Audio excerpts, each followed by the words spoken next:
పాతవైతే నేరం ఎక్స్పైర్ అవుతుందా? వేలల్లో అసభ్యకర వీడియోలు తీసిన వ్యక్తి మరోసారి ఇదే తప్పు చేయడా?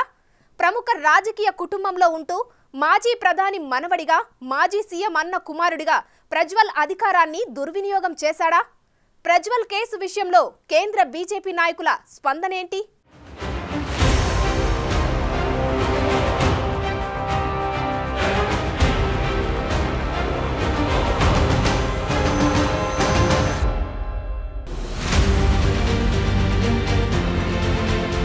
ప్రజ్వల్ రేవణ్ణపై ఫిర్యాదు చేసిన బాధిత మహిళ ప్రజ్వల్ తల్లి భవానీ రేవణ్ణకు స్వయాన మేనత్త కుమార్తె అని తెలుస్తోంది. అయితే ఆమెతో తండ్రి కొడుకులు ఇద్దరు అసభ్యంగా నడుచుకునేవారంటూ ఆమె ఆరోపిస్తున్నారు. 2019 నుండి 2022 మధ్యకాలంలో పలుమార్లు లైంగిక వేధింపులు ఎదుర్కొన్నట్లు పేర్కొన్నారు.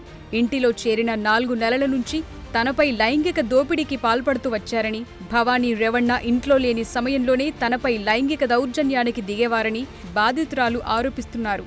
పండ్లు ఇచ్చే సాకుతో స్టోర్ రూమ్కు పిలిచి ప్రజ్వల్ వేధించేవాడని, తాను వంటగదిలో ఉన్నప్పుడు ప్రజ్వల్ అసభ్యంగా తాకేవాడని అంటోంది. అలాగే నలుగు స్నానం చేయించాలని, ఒంటికి నూనె పెట్టి స్నానం చేయించాలని బాత్రూంకి తీసుకెళ్లి లైంగిక దౌర్జన్యానికి పాల్పడేవాడంటూ బాధితురాలు ఆరోపిస్తోంది. అయితే ప్రజ్వల్ తన మొబైల్ ఫోన్లో తీసిన ఈ వీడియోలు ఎక్కువగా తన ఇల్లు, ఆఫీస్లోనే రికార్డ్ చేసినట్లు తెలుస్తోంది. తరువాత ఈ వీడియోలను తన ల్యాప్టాప్లో ట్రాన్స్ఫర్ చేసుకున్నాడు. అవన్నీ ఓపెన్ డ్రైవ్ నుండి బయటకొచ్చి సోషల్ మీడియాలో సర్క్యులేట్ అయినట్లు తెలుస్తోంది. ఇక ఈ వ్యవహారంపై దేశవ్యాప్తంగా అటు రాజకీయ నేతలు, ఇటు సెలబ్రిటీలు కూడా తీవ్రంగా స్పందిస్తున్నారు. రాజకీయ అధికారాన్ని అడ్డం పెట్టుకుని దౌర్జన్యాలకు పాల్పడటంపై ఆక్రోశిస్తున్నారు.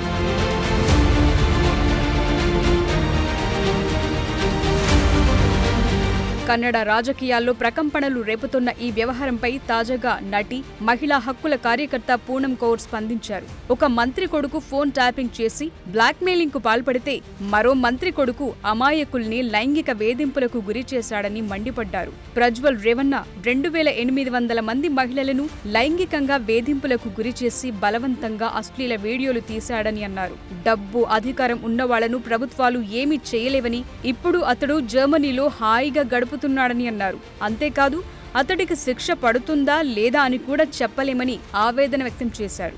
మహిళలపై లైంగిక దౌర్జన్యాలకు పాల్పడిన ప్రజ్వల్ రేవణ్ణని ఎట్టి పరిస్థితుల్లోనూ వదిలిపెట్టొద్దన్న పూనం, జంతువులు కూడా ఇలా చేయవని మండిపడ్డారు. हम कभी सुनते हैं कि एक मिनिस्टर के बेटे ने फोन टैप किया, दूसरे वक्त सुनते हैं कि एक मिनिस्टर के बेटे ने अंकिता को पहाड़ी की ऊंचाइयों पे से धक्का दे दिया। एक मिनिस्टर का बेटा ब्लैकमेल करता है और दूसरे मिनिस्टर का बेटा लोगों को मोलेस्ट करके दबाता है।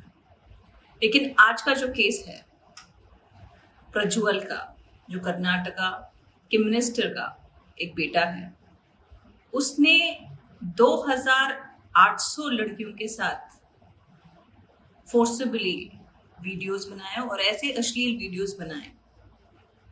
फिर भी क्योंकि उसके पास पैसा है और पावर है, उसको हमारी गवर्नमेंट ने कुछ नहीं किया। वो आज जर्मनी में बैठा है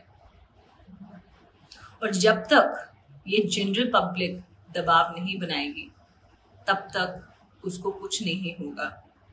आवाजें उठाई जाएगी, राजनीतिक फायदे उठाए जाएंगे, लेकिन उसके बाद भी उसको पनिशमेंट मिलेगा, इसकी कोई गारंटी नहीं।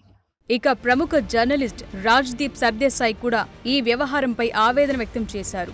నారీ శక్తి అంటూ నినాదాలు చేస్తూ తెర వెనుక ఇలాంటి చర్యలను ప్రోత్సహిస్తున్నారంటూ మండిపడ్డారు.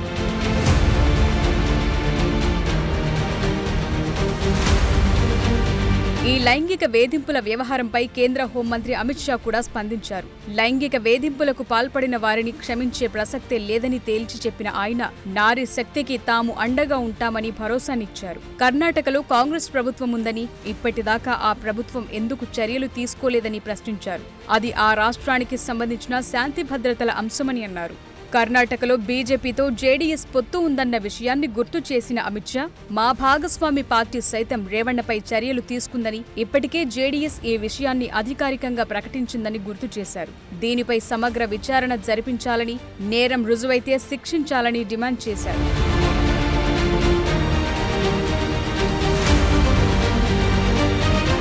మరోవైపు ప్రజ్వల్ రేవణ్ణకు వ్యతిరేకంగా బీజేపీకి చెందిన జి దేవరాజ్ గౌడ గతంలోనే బీజేపీ అధిష్టానానికి లేఖ రాసినట్లు తెలుస్తోంది. కాగా బీజేపీకి ఈ లేఖ ఎప్పుడో అందిందని, దానిపై ఎందుకు చర్యలు తీసుకోలేదని కాంగ్రెస్ పార్టీ నాయకుడు పవన్ ఖేరా బీజేపీ పెద్దలను ప్రశ్నించారు. 2023 డిసెంబర్ 8వ తేదీ బీజేపీ కర్ణాటక రాష్ట్ర అధ్యక్షుడిగా దేవరాజ్ గౌడ లేఖ రాశారని, లేఖ చూసిన తర్వాత కూడా ప్రజ్వల్ రేవణ్ణ మీద ఎందుకు చర్యలు తీసుకోలేదని పవన్ ఖేరా ప్రశ్నించారు. ప్రజ్వల్ రేవణ్ణ వ్యవహారం గురించి, ఆయన పెన్ డ్రైవ్ గురించి తెలిసి కూడా బీజేపీ నాయకులు జేడీఎస్తో ఎందుకు పొత్తు పెట్టుకున్నారని అడిగారు.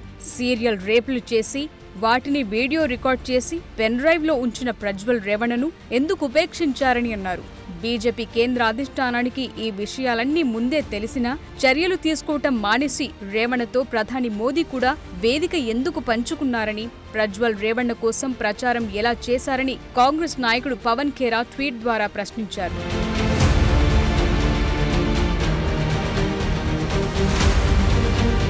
అయితే జర్మనీ పారిపోయిన ప్రజ్వల్ రేవణ్ణను భారత్కు తీసుకొస్తామని కర్ణాటక హోంమంత్రి జి పరమేశ్వర్ తెలిపారు.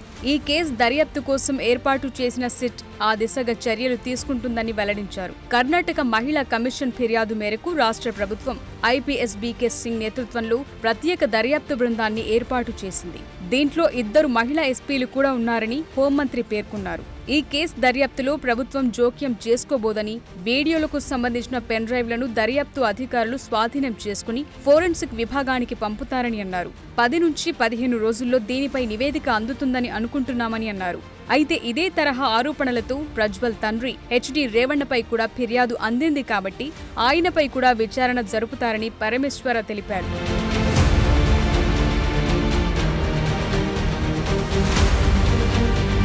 ఇక ప్రజ్వల్ రేవణ్ణ రాజకీయంగా పలుకుబడి ఉన్న కుటుంబంలో పుట్టి పెరిగిన వ్యక్తి. కర్ణాటక మంత్రి హెచ్డి రేవణ్ణ కుమారుడు, మాజీ ప్రధాని దేవెగౌడ మనవడు, మాజీ సీఎం కుమారస్వామి అన్న కొడుకు. అతని తల్లి భవానీ రేవణ్ణ హసన్ జిల్లా పంచాయతీ సభ్యురాలు. అతని సోదరుడు సూరజ్ రేవణ్ణ ఎమ్మెల్సీగా ఉన్నారు. కాగా ప్రజ్వల్ 2014లో బెంగళూరు ఇన్స్టిట్యూట్ నుండి మెకానికల్ ఇంజనీరింగ్ చేశాడు. బీఈ పూర్తి చేసిన ప్రజ్వల్ అప్పటి నుండి రాజకీయాల్లో చురుగ్గా పాల్గొంటున్నాడు. 2015లో యూకేలోని కామన్వెల్త్ పార్లమెంటరీ అసోసియేషన్ భారతదేశంలో రాజకీయాల్లోకి రావాలనుకుంటున్న 10 మంది యువకుల్లో ఒకరిగా ప్రజ్వల్ను కూడా గుర్తించింది. జేడీఎస్ పార్టీ సభ్యుడైన ప్రజ్వల్ వాస్తవానికి 2018 కర్ణాటక అసెంబ్లీ ఎన్నికల్లో పోటీ చేయాల్సింది. అయితే ఆయన చిన్నన్న హెచ్డి కుమారస్వామి టికెట్ నిరాకరించారు.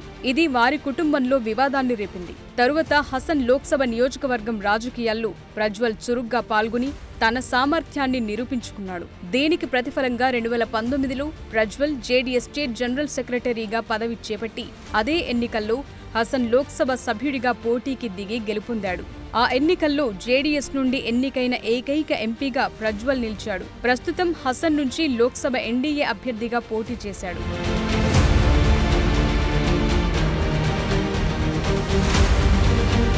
అయితే ప్రజ్వల్ రేవణ్ణ గత ఎన్నికల్లో హసన్ నుండి పోటీ చేసినప్పుడు అతని ప్రధాన ప్రత్యర్థి బీజేపీ అభ్యర్థి ఉన్నారు. అప్పట్లో ప్రజ్వల్ ఆర్ఎస్ఎస్ పై తీవ్రమైన కామెంట్లు కూడా చేశాడు. ఇక ఈ ఎన్నికలకు 2 పార్టీలు పొత్తులో ఉండగా ప్రచారంలో భాగంగా తన గత కామెంట్లపై క్షమాపణలు కూడా అడిగాడు. ఈ క్రమంలోనే హసన్ ప్రజల్ని ఉద్దేశిస్తూ కొన్ని మాటలు వెల్లడించాడు. 5 ఏళ్లలో చిన్న పొరపాట్లుంటే క్షమించండని, ఓ యువకుడు నడుస్తూ తడబడ్డాడని అనుకుండంటూ హసన్ ప్రజల్ని ఉద్దేశిస్తూ ప్రజ్వల్ ప్రకటించాడు. ఇప్పుడు చిన్న విషయాల్లో తడబడితే తప్పు సరిదిద్దుకోమని మెసేజ్ పెడితే నమస్కారం చేస్తానంటూ చెప్పాడు. దయచేసి నన్ను నమ్మండి, తప్పులు సరిదిద్దుకుని ఎవరికీ చెడ్డ పేరు రాకుండా పనిచేస్తానంటూ పలికాడు. అయితే ఈ మాటలు అనే సమయానికి ప్రజ్వల్ రేవణ్ణ వీడియోలు సోషల్ మీడియాలో హల్చల్ చేస్తూనే ఉన్నాయి. ఇప్పుడు సిట్ దీనిపై దర్యాప్తు చేసి ఎలాంటి రిపోర్ట్ ఇస్తుందా అని కర్ణాటక ప్రజలంతా వేచి చూస్తున్నారు.